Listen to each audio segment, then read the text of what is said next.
चलते हैं श्रीमद् भागवत महापुराण। श्री महामहिमामयी महालक्ष्मी स्वरूपा श्री रुक्मिणी जी ने एक ब्राह्मण के द्वारा एकांतिक पत्र लिख करके अपने प्रेम का भगवान श्री कृष्ण को दिया। भगवान श्री कृष्ण ने उस पत्र को पढ़ा। आपने कल सुना जो पत्र में लिखा हुआ था। भगवान ने तुरंत दारुक को आदेश किया तो दारुक विलंब न करते हुए सैव्य सुग्रीव मेघ पुष्प बलाहक, ये भगवान के रथ के 4 घोड़े हैं। ये त्रिभुवन में कहीं भी आकाश में उड़ सकते हैं, जल में चल सकते हैं, आग में चल सकते हैं, इनका कहीं भी बेरोक टोक जा सकते हैं। 4 घोड़े भगवान के हैं, सैव्य सुग्रीव मेघ पुष्प बलाहक और सारथी दारुक है। अब आप सोचो अपने भक्त से कितना प्यार करते हैं भगवान कि अर्जुन जी के स्वयं सारथी बने, अपने सारथी को नहीं भेजा। और दारुक समस्त सारथी कलाओं में परम प्रवीण आचार्य है क्योंकि भगवान के सारथी है और भगवान स्वयं अर्जुन जी के सारथी बने, इसलिए बलिहार है। ऐसे ही भगवत्ता का विस्मरण करके जहां अर्जुन जी की पादुका है वहां भगवान बैठे। बलिहारी है हमारे जगत गुरु भगवान श्री कृष्ण की दयालुता की, कृपालुता की, करुणा की। दारुक सामने आकर हाथ जोड़कर खड़ा हो गया और महाराज रथ तैयार है। भगवान श्री कृष्ण पहले ब्राह्मण देवता को चढ़ाया। भगवान ने कैसे स्वागत किया कल सुना था। पैर धोए, खवाया पियाया, आसन में बैठाला और चरण दावे। तब पूछा आप कहां से आए हो, पहले ही नहीं पूछा। खवा पिया के आराम करके चरण दाबते हुए, ऐसा ब्रह्म ऋषियों का स्वयं भगवान सम्मान करते थे। इसीलिए भगवान का एक नाम है ब्रह्मण्य देवाय, नमो ब्रह्मण्य देवाय गो ब्राह्मण हिताय च। कुंडिन नरेश महाराज भीष्मक अपने बड़े लड़के रुक्मी के स्नेहवश अपनी कन्या शिशुपाल को देने के लिए विवाह उत्सव की तैयारी कर रहे थे। पूरा कुंडनपुर सजाया गया था। राजपथ, चौराहे, गली कूचे सब स्वच्छ करके जगह जगह चित्रावली की गई थी, चौक पूरी गई थी, इत्र छिड़का गया था। चित्र विचित्र रंग बिरंगी छोटी बड़ी झंडियां, पताकाएं, सब तोरण बांधे गए थे। पूरे नगर के स्त्री पुरुष सुंदर पोशाक धारण के, इत्र फुलेल चंदन आदि लगाए हुए सब एक दूसरे सेवा में मगन, क्योंकि ब्याह हो रहा है रुक्मिणी जी का शिशुपाल के साथ। राजा भीष्मक ने पितर देवताओं का विधि पूर्वक पूजन किया, ब्राह्मणों को भोजन कराया और फिर स्वस्ति वाचन। परम सुंदरी राजकुमारी रुक्मिणी जी को स्नान कराया गया, हाथों में मंगल सूत्र कंकड़ पहनाए गए, कोहबर बनाया गया, 2 नए नए वस्त्र पहनाए गए, उत्तम आभूषण से विभूषित की गई। सामवेद, ऋग्वेद, यजुर्वेद इन मंत्रों के ज्ञाता, अथर्ववेद के विद्वान पुरोहित गृह शांति के लिए वेद मंत्र उच्चारण करें। अलग अलग वेदों का स्वस्ति वाचन हो रहा है। सोना चांदी वस्त्र गुड़ मिले हुए तिल गौएं ये सब ब्रह्म ऋषियों को दान की गई। और उधर दम घोष पुत्र शिशुपाल भी दूल्हा बनकर तैयार हो रहा है। पूरे मंगल कृत्य किए जा रहे हैं। मद चुआते हुए हाथियों और सोने की मालाओं से सजे हुए रथों, पैदलों और घुड़सवारों की चतुरंगिणी सेना लेकर चेदि नरेश महाराजा दम घोष शिशुपाल के साथ कुंडनपुर में प्रवेश किया। विदर्भराज भीष्मक ने जो रुक्मिणी जी के पिता थे आगे आकर उनका स्वागत सत्कार किया, अर्चन पूजन किया और जनवासे में आनंद पूर्वक ठहरा दी गई बारात। बारात में पता था कि श्री कृष्ण आ सकते हैं, इसलिए जितने विरोधी राजा थे पूरे दल बल सहित आए थे। साल्व, जरासंध, दंतवक, विदुरथ, पौंड्रक, ये शिशुपाल के हजारों राजा अपनी अपनी सेना के साथ आए थे कि अगर श्री कृष्ण आएंगे तो निपट लेंगे। ये सब भगवान श्री कृष्ण बलराम जी के विरोधी थे। सबका मत था किसी भी तरह राजकुमारी रुक्मिणी शिशुपाल को ही मिलनी चाहिए, चाहे जो हो जाए। सब भगवान श्री कृष्ण के विरोध में सेना एकत्रित करके लाए थे। भीष्मक जी ने सबका स्वागत किया। राजाओं ने अपने अपने दल के अनुसार सेना, रथ, घोड़े, हाथी सब, और सबका स्वागत। बलराम जी को पता चला कि श्री कृष्ण निकल गए। रथ बलराम जी से नहीं सलाह की, न बताया, और बलराम जी को गुप्तचरों ने बताया वहां सब आए हुए हैं। साल्व, जरासंध, दंतवक्त, विदुरथ, पौंड्रक, शिशुपाल के शास्त्रों मित्र राजा। बलराम जी ने हल मूसल उठाया और कहा जल्दी चलो, अकेले समस्या आ सकती है। पर सोचा अकेले क्या समस्या आ सकती, जो विश्व का सृजन पालन श्रृंगार करता है, फिर भी लीला के लिए, हम सेवा के लिए बड़े रूप में आए, तो मुझे पहुंचना चाहिए। यद्यपि भगवान श्री कृष्ण का अमित पराक्रम जानते थे बलराम जी, तो भी भाई के प्रेम के कारण हृदय भर आया और तुरंत चतुरंगिणी सेना लेकर कुंदनपुर के लिए चल पड़े। सब तैयारी, दूल्हा आ गया है, जनवासे में टिका हुआ है। रुक्मिणी जी को पता चला कि अभी तक ना ब्राह्मण देवता आए सूचना देने और ना भगवान आए। भगवान के शुभागमन की प्रतीक्षा कर रही थी रुक्मिणी जी, और इतने चिंता में पड़ गई कि पत्र ले जाने वाले ब्राह्मण भी नहीं आए और प्रभु का भी कोई संदेशा नहीं आया। क्या मैं अभागिनी? रुक्मिणी जी सोच रही, अगर ये इस रात में प्रभु नहीं आए तो मेरा जीवन नष्ट हो जाएगा, मैं अपने प्राण त्याग दूंगी। यदि प्रभु नहीं आए तो शिशुपाल मुझे छू नहीं सकता। मेरे संदेश ले जाने वाले ब्राह्मण देवता भी अभी तक नहीं आए। इसमें संदेह नहीं कि भगवान श्री कृष्ण त्रिकालज्ञ हैं, सर्वज्ञ हैं, जानते हैं सबके हृदय की बात और विशुद्ध प्रेम को पहचानते हैं।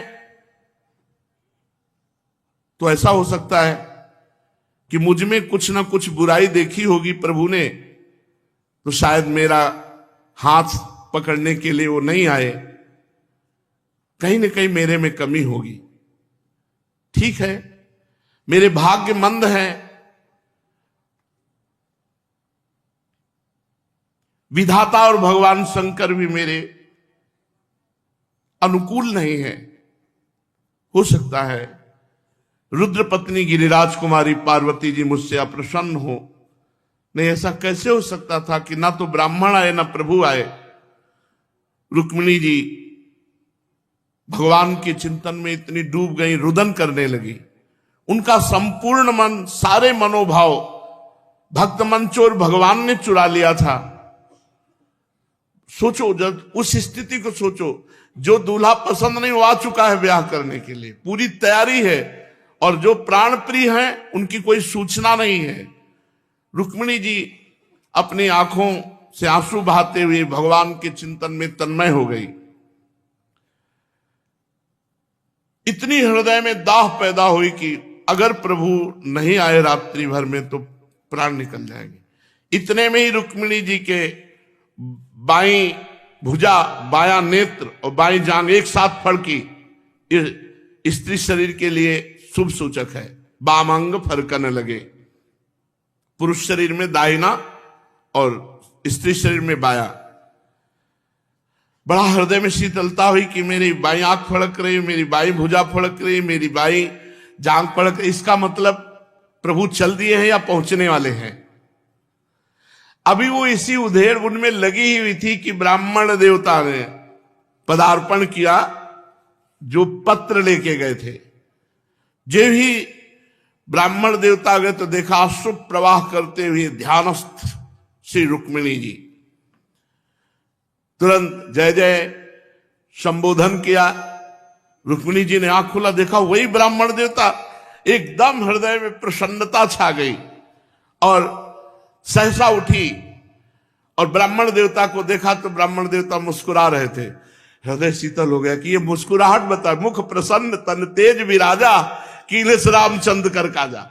ये हमारा भगवत कार्य हो गया। प्रभु आ गए, क्योंकि ब्राह्मण देवता मुस्कुरा रहे हैं।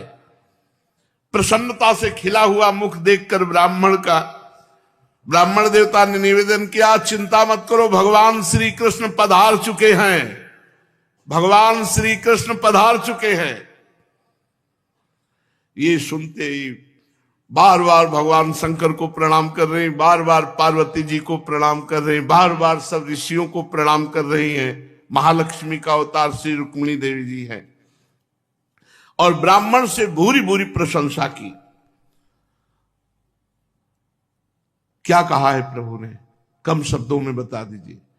उन्होंने प्रतिज्ञा की है कि तुम्हें वो खुद अपहरण करके ले जाएंगे, कोई नहीं छू सकता तुम्हें। रुक्मिणी जी का हृदय शीतल हो गया। भगवान की प्रतिज्ञा अमोघ होती है। भगवान के शुभागमन का समाचार सुनकर रुक्मिणी जी का हृदय आनंद से भर गया। रुक्मिणी जी ने ब्राह्मण देवता से कहा कि मैं क्या दे सकती हूं, बस तुम्हें नमस्कार करती हूं, इसके अलावा नहीं, क्या दे सकती हूं तुम्हें। इस सूचना के बदले में अब स्वयं लक्ष्मी जी हैं, तो मैं स्वयं समर्पित हूं, प्रणाम करती हूं, इसके सिवा क्या दे सकती हूं। अर्थात समग्र लक्ष्मी ऐश्वर्य ब्राह्मण देवता के चरणों में समर्पित कर दिया। भीष्मक जी के गुप्तचरों ने सूचना दी कि तैलेक बलराम जी पहुंच गए, कहा बिना पूछे चल दिए थे। देखा कि भैया आ गए, थोड़ा सकुच गए। सूचना मिली कि श्री कृष्ण और बलराम बिना निमंत्रण के आ गए हैं। निमंत्रण नहीं पहुंचा था, क्योंकि रुक्मी द्वेष करता था। क्यों आ गए? तो कहा बड़ा भारी विवाह हो रहा, तो विवाह देखने आए, उत्सुकतावश विवाह देखने आए हैं।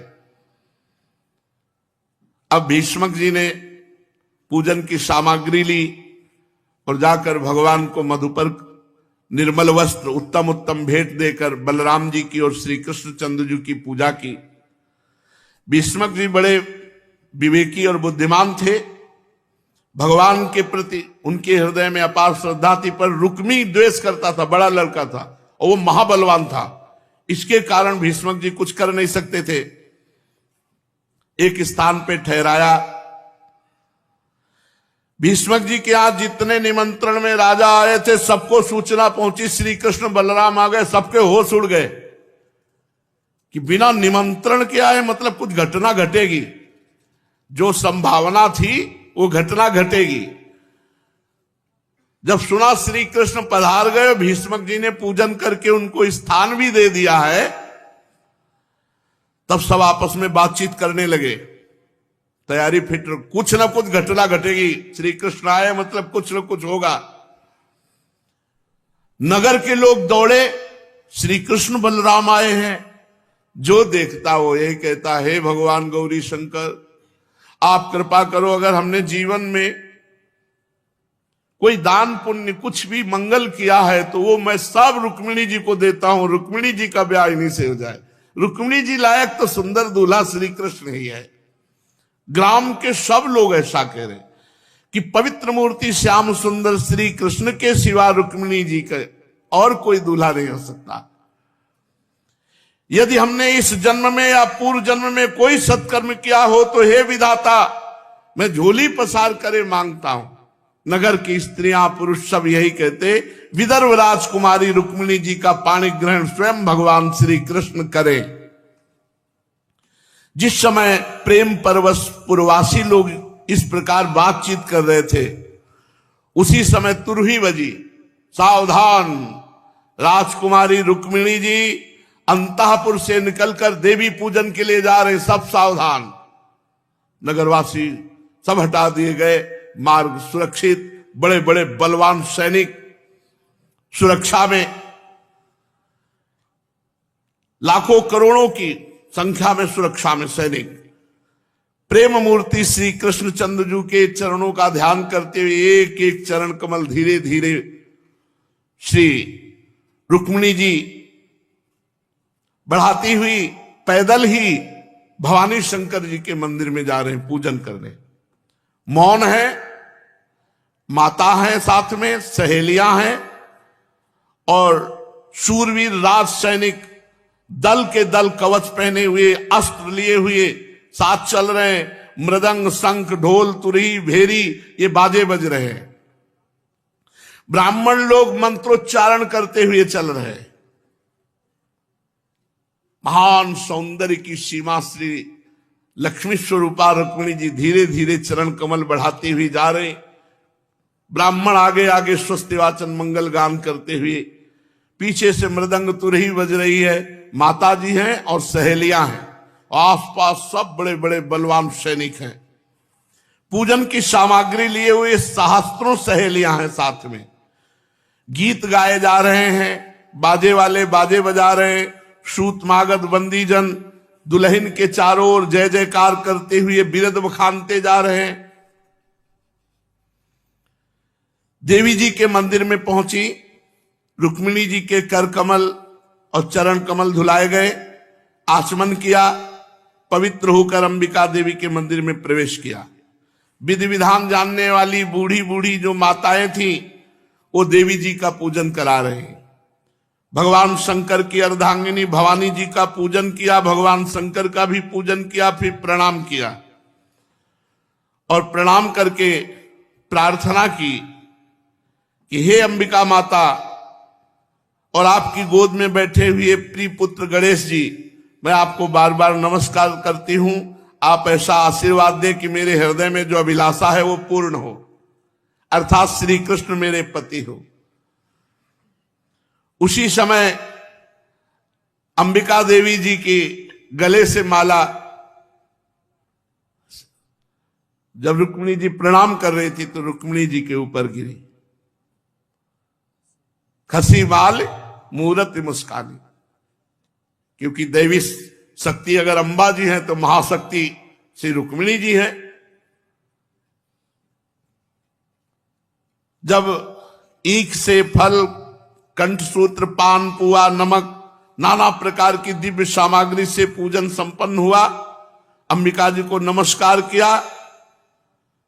अंबिका जी ने मानो आशीर्वाद दिया कि मनुजा हिराचे मिले सुबर सहज सुंदर सावर।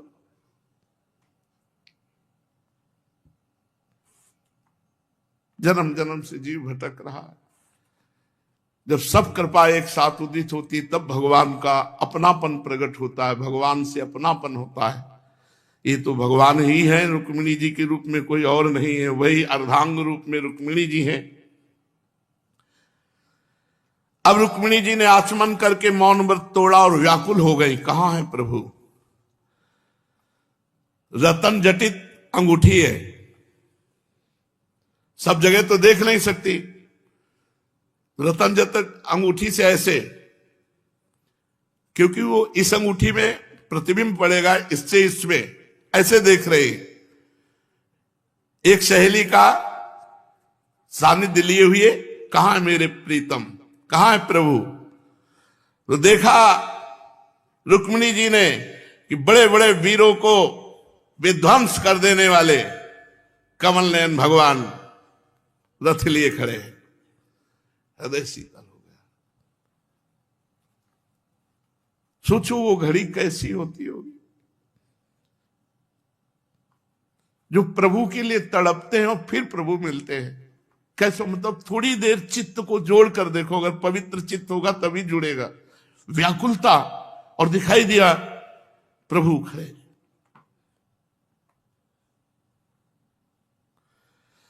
पहला काम श्री रुक्मिणी जी ने वीरता का किया। पल्लू हटाया और जितने शस्त्रधारी वीर थे सबकी तरफ लजीली चितवन से जे ही देखा तो ढाल तलवार सब गिर गए, सब मूर्छित हो गए। महासौंदर्य समुद्र लक्ष्मी जी का स्वरूप, किशोर अवस्था, क्या शोभा वर्णन करे। माता है, जगत माता है। ओठों पर मंद मुस्कान, क्योंकि देख लिया अंगूठी से कि प्रभु आ चुके हैं। दांतों की पंक्तियां कुंद कली के समान परम उज्ज्वल। माता जी की शोभा क्या वर्णन करे। श्री चरणों में रुंझुन रुंझुन करते हुए नूपुर, अपने सुकुमार चरण कमलों से राजहंस की गति चल रही है। बड़े बड़े बलवान मोहित हो गए रुक्मिणी जी के सौंदर्य को देखकर। कामदेव ने सहायता करी, बाण संधान के जितने सब मूर्छित, रुक्मिणी जी के रूप को देखकर सब मूर्छित। कोई भी ऐसा नहीं है, न स्त्री न पुरुष, जो मोहित ना हो गया हो। ऐसे ही जब जानकी जी सी स्वयंवर जब पग उधारी, प्रियाजू का स्वरूप है। नौ किशोरी जनक नंदिनी जब लजीली चितवन से ऐसे सभा में मोहे नर नारी, कोई ऐसा नहीं था, स्त्री पुरुष सब मोहित हो गए। ऐसा सौंदर्य वही है। जब वो राम जी बने तो सियाजू बनी, और जब ये श्यामजू बने थे रुक्मिणी जी बनी। वही है, कोई और थोड़ी है। सब बड़े बड़े महावीर मोहित हो गए। कामदेव ने भगवान का कार्य सिद्ध करने के लिए उनके बाणों का ऐसा संधान करके हृदय को जर्जर किया, सब मूर्छित हो गए। रास रास सौंदर्य, जैसे जैसे पग बढ़ाती रुक्मिणी जी बरस रहा था सौंदर्य। और आप समझो ऐसी रुक्मिणी जी लक्ष्मी जी स्वरूप है ना, तो लक्ष्मी कोटि विलक्ष लक्षण लसल लीला किशोरी सतई राराध्यम ब्रजमंडले मधुरम राधाभिधानम परम। हमारी श्री जी की सखियां ऐसी है कि करोड़ लक्ष्मी मूर्छित हो जाए, इतनी सुंदर। और फिर श्री जी कितनी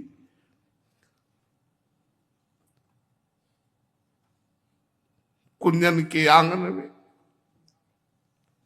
जहां जहां पग धरे छवि के बिछौना से बिछाए तहां जाता है। जिधर हमारी महारानी जो चरण रखते हैं, शोभा सौंदर्य बिखर जाता है।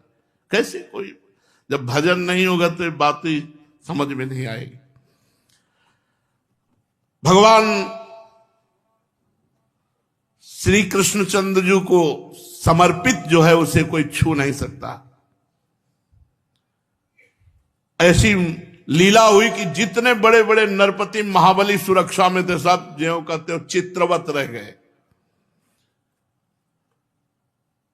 बड़े बड़े नरपति बेहोश हो गए, उनके हाथ से अस्त्र शस्त्र छूट गए, कुछ तो धरती पे गिर गए। इतना रूप का प्रभाव। भगवान श्री कृष्ण प्रतीक्षा कर रहे थे, सुकुमार चरणों से धीरे धीरे सखियों के साथ चलती रही। लजीली चितवन से अपनी अलकें हटाई और जहां देखा कि वो रथ पर अब धीरे से नहीं चली, दौड़ पड़ी। जा रही थी ऐसे घर की तरफ और दौड़ पड़ी रथ की तरफ। भगवान श्री कृष्ण वही खड़े हैं और रथ पर चढ़ने के लिए जो ऐसे, तब भगवान ने हाथ पकड़ करके रथ पर चढ़ा लिया। अब वो राजा लोग तो होश ही में नहीं थे, जो रक्षा करने आए थे वो तो सब बेहोश ही थे। आराम से रुक्मिणी जी को रथ में बैठाला और आप चल दिए। जैसे सियारों के बीच से सिंह अपना भाग ले जाए, ऐसे भगवान श्री कृष्ण, और जे भी भगवान श्री कृष्ण रुक्मिणी जी को लेके चले तो यदुवंशियों की जो अपार सेना भगवान बलराम जी के साथ सुरक्षा कवच चारों तरफ से रथ को घेर लिया। जब शिशुपाल को पता चला कि मोर तो हम रखे हैं, दुल्हे ले गए श्री कृष्ण। सोचो कितनी भारी अपमान की बात है। वो भी महावीर है, कोई ऐसे थोड़ी गिन गिन के रोज गालियां देता था श्री कृष्ण को। बुआ का लड़का है, और वैसे तो भगवान का पार्षद जय विजय है। रोने लगा, दुल्हन गई। जरासंध ने कहा चिंता मत करो। अब अभिमान में बड़ा हुआ जरासंध, उसने कहा चिंता मत करो। अरे धिक्कार सब राजाओं, यदि सबके होते हुए श्री कृष्ण रुक्मिणी का हरण करके ले जाए, जैसे कोई सिंह के भाग को हरिण ले जाए, ऐसे हम जैसे सिंहों के सामने वो श्री कृष्ण रुक्मिणी का हरण कर ले जाए। चलो परीक्षित, अब तो जरासंध, दंतवक्र, बड़े बड़े राजा क्रोध से आग बबूला हो गए, कवच पहन पहन कर वाहनों में बैठ करके सब श्री कृष्ण का पीछा करने लगे। यदुवंशियों के सेनापतियों ने देखा कि ये शत्रु दल हम पर आ गया है, सब घूमकर खड़े हो गए, धनुष टंकार करने लगे। पहले जरासंध आगे था तो घोड़ा, हाथी, रथ, सैनिक काट काट के फेंकने लगे। यदुवंशी भगवान के बल से बलवान है, जैसे मूसलाधार वर्षा होती है ऐसे बाणों की वर्षा प्रारंभ हो गई। रुक्मिणी जी डर गई, क्योंकि युद्ध कभी देखा नहीं था महलों में रहने वाली। तो भगवान श्री कृष्ण ने कहा तुम केवल मेरी ओर देखो, उधर देखो ही मती, तुम मेरी ओर देखो और देखना तुम्हारी सेना कैसे इनको नष्ट कर देती है। सुंदरी डरो मत, ये तुम्हारी सेना है, अब तुम हमारे साथ हो तो तुम्हारी सेना है, तुम्हारी सेना तुम्हारे शत्रुओं की सेना को अभी नष्ट कर डालेगी। और इधर गद, शंकरषण, बड़े बड़े पराक्रमी यदुवंशी अपने बाणों से, अस्त्र शस्त्रों से वीरों के कुंडल मंडित सर को काटने लगे। देर न लगी, सब खाली कर दिया। जरासंध की जित, जो आगे जरासंध आया था, पूरी सेना को जो कुछ बचे वो पीठ दिखाकर भाग गए। शिशुपाल से जाके कहा, बचने में जरासंध भी था, शिशुपाल से जाके कहा पूरी सेना संहार कर दी। यदुवंशी इस समय बड़े बलवान है, दुल्हन तो नहीं ला पाए। शिशुपाल पत्नी के छिन जाने से माथा पीट के मरणासन हो रहा था कि इतने बड़े महावीर अब क्या दिखाएंगे जाके कि बिना दुल्हन के दूल्हा लौटाया, भारी अपमान। उसका हृदय अशांत हो गया, शरीर पर कांति नहीं रही। और जरासंध से कहा कि अब आपने कहा था कि जैसे सिंह के पास से हिरन नहीं ले जा सकता, वैसे मैं छुड़ा के लाता हूं, आप छुड़ा के नहीं लाए। शिशुपाल से कहा जरासंध ने, तुम एक श्रेष्ठ पुरुष हो, उदासी छोड़ दो। देखो ये अनुकूलता प्रतिकूलता सब विधाता के हाथ में, तुम्हारे भाग्य में रुक्मिणी जी नहीं थी, इसीलिए अब थोड़ा धैर्य धारण करो। देखो कठपुतली बाजीगर की इच्छा के अनुसार नाचती है, वैसे ही जीव ये सब भाग्य के अनुसार चलता है, दुख सुख मिलना जुलना। तुम्हारे भाग्य में रुक्मिणी नहीं बधा है, इसलिए तुम धैर्य धारण करो। देखो श्री कृष्ण ने मुझे 23 अक्षौणी सेनाओं के साथ 17 बार हरा दिया, मैंने केवल एक बार 18वीं बार उन पर विजय प्राप्त की। पर मैं शोक नहीं करता हूं, ना हर्ष करता हूं, क्योंकि जानता हूं कि काल भगवान चराचर जगत को झकझोरते रहते हैं। इसलिए इसमें संदेह नहीं कि हम बड़े वीर हैं, हम वीरों के नायक हैं। आज नहीं तो कल हम जीत लेंगे, पर अभी हमारा समय कमजोर है, क्योंकि सब सेना मारी गई। रुक्मी ने देखा कि कोई नहीं छुड़ा पाया रुक्मिणी जी को।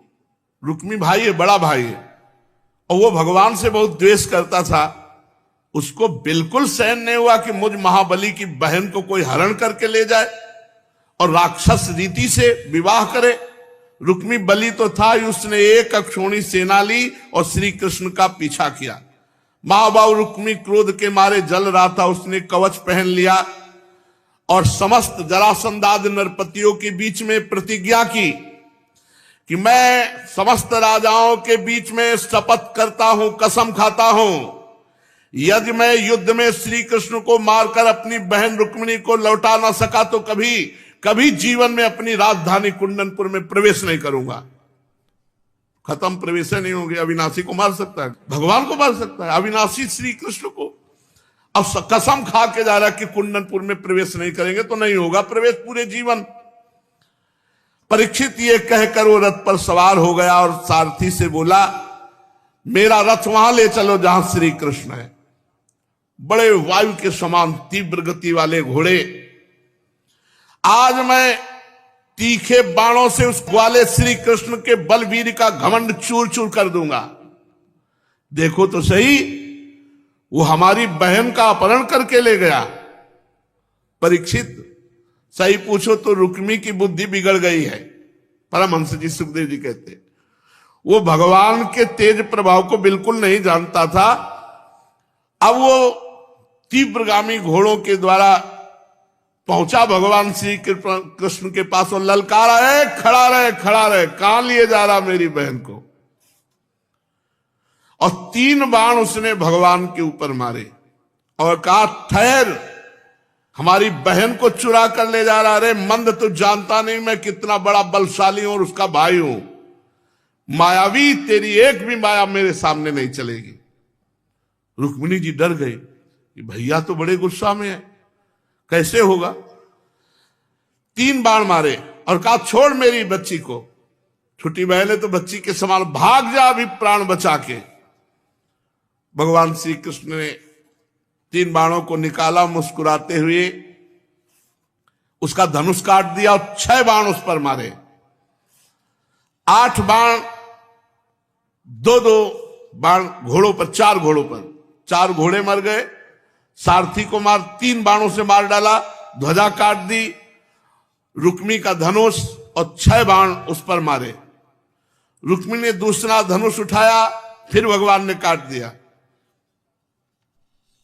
परिग, पट्टी, सूल, ढाल, तलवार, शक्ति, तोमर, जो जो अस्त्र भगवान के लिए उठाता भगवान उसको नष्ट कर दिया। इसके बाद भगवान कूद पड़े रथ से और जोर से रुक्मी को पकड़ लिया।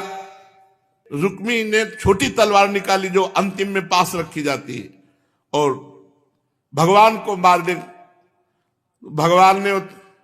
भगवान के बल के आगे क्या चलेगा। एक हाथ से उसको पकड़ के उसकी तलवार हटाई और अपनी तलवार निकाली। रुक्मिणी जी कूद पड़ी रथ से और चरणों में गिर गई। प्रभु, उचित नहीं है। हे देवताओं के आराध्य देव जगतपते, आप तो योगेश्वर हैं। आपके स्वरूप और इच्छाओं को कोई जान नहीं सकता और आप अगाध बलशाली हैं, परंतु करुणा स्वरूप आपको इतना पता होना चाहिए कि भले ये युद्ध कर रहा है पर मेरा भाई है, भले ही युद्ध कर रहा है पर मेरा भाई। प्रभु, अभी अभी तो आप अपहरण करके लाए, क्या आपके हाथ से मेरे भाई का वध उचित है। रुक्मिणी जी का एक एक अंग भय से कांप रहा था, प्रबल शोक की प्रबलता से मुख सूख रहा था और भगवान के चरण कमलों को पकड़े हुए थी। परम दयालु भगवान रुक्मिणी जी को भयभीत देखकर करुणा से द्रवित हो गए और रुक्मी को मार डालने का विचार छोड़ दिया। जे भी छोड़ा वो फिर भगवान पर प्रहार करने लगा। तो भगवान ने रुक्मिणी जी की तरफ देखा, तुम्हारे भैया को कैसे उपद्रव कर रहे, फिर अब बताओ। फिर मारने की चेष्टा की तो भगवान ने जैसे किसी पशु को गिरा देला, गिरा के और उसकी के दुपट्टा से पहले पैर बांधे और फिर हाथ बांधे और फिर रथ के पीछे डाल लिया कि जिज्जी के पास बैठ थोड़ी देर, बहुत मेहनत कर लिया तूने। भगवान श्री कृष्ण ने अच्छा और क्या किया, तलवार निकाली, आधी मुंह छुड़ा दी और 3-4 जगह से ऊपर से बाल मोड़ दिए। ये अपमानित करना होता है वीर को। और यदुवंशी सेना ने जो एक अक्षोणी सेना क्या थी, घास फूस थी, यदुवंशियों के सामने काट के फेंक दिया। अब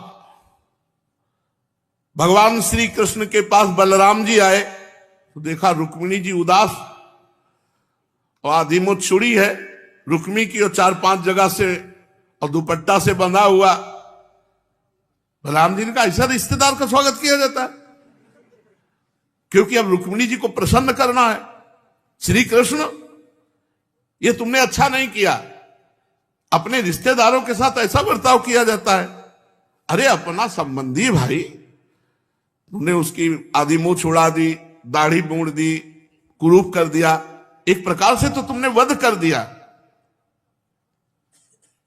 भगवान श्री कृष्ण चुप रहे तो रुक्मिणी जी से कहा कि साध्वी, तुम बुरा मत मानना, क्योंकि तुम्हारे भाई को विरूप इसलिए कर दिया गया है, हम लोग वीर हैं और वीर को कोई चुनौती दे तो बर्दाश्त नहीं होते, ये उत्तर है। तुम्हारे भाई को समझना चाहिए कि हम लोग वीर हैं।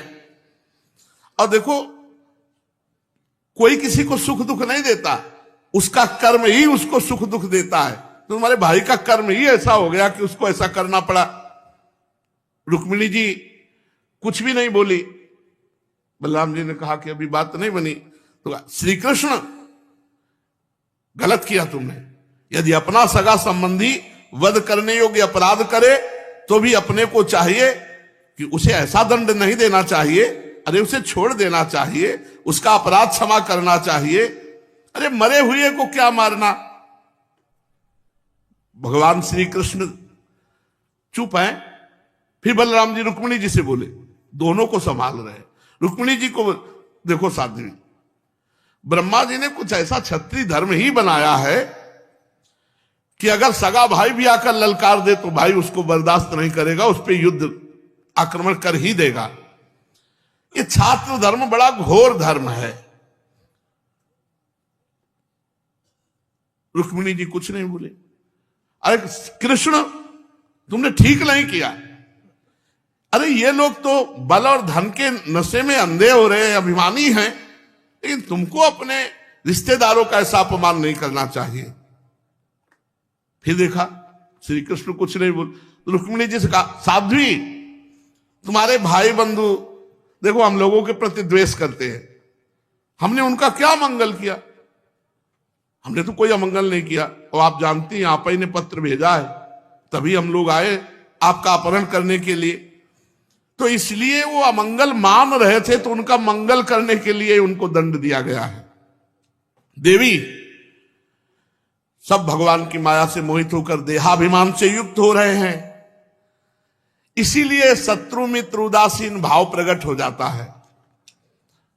देखो, समस्त शरीरधारियों में एक ही आत्मा है और उस आत्मा का माया से कोई संबंध नहीं है। इन देहाभिमानियों को तो भोगना ही पड़ता है। जब बड़ा सांत्वना दी रुक्मिणी जी को, बलराम जी ने इस प्रकार श्री कृष्ण जी को थोड़ा सा ऐसे डांट देते और रुक्मिणी जी को सांत्वना देते, तो रुक्मिणी जी का मन थोड़ा सा संतोष धारण किया।